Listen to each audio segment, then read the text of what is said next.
王世勋出生伫咧建筑相关的家庭，阿公是经营钢筋加工厂，父亲因为应用市场的改变，逐步转型为建筑业。本科毕业伫咧供电相关科系，曾经伫工研院、大立光、甲友达光电等公司担任研究工课。接手家族建筑事业后，为头开始学习建筑相关知识。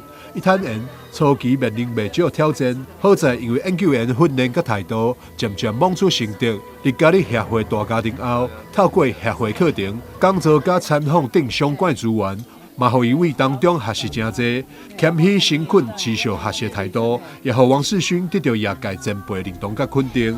一直鼓励伊爱出来食协会理事长。伫接任了后，首要工作就是组织调整，互协会会当长长久久的行落去。现在很高兴可以接任这个台南市建筑经营协会的理事长。那这个职务其实重责大任呐。那其实也希望前辈们是希望说年轻人能出来能够有一些新的气息。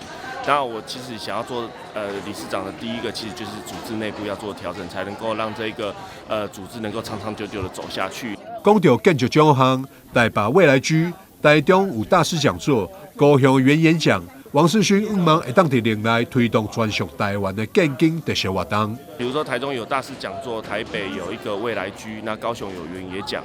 那其实我蛮希望说台南也能够有一个像一个年会的形式，或者是一个展览的形式。那当然我也不是这件事也不是只有我一个人能来做就可以，而是我希望能够唤起更多人对这一件事情的认同。然后大家一起来做这件事情。王世勋强调，协会除了提供学员学习甲交流的平台，并会举办更多峰会活动，提高参与度，凝聚向心力，创造更多交流甲合作，让协会愈来愈努力，助力更多创新的能量，带动协会迈向新的高度、新的篇章。记者张秀仪采访报道。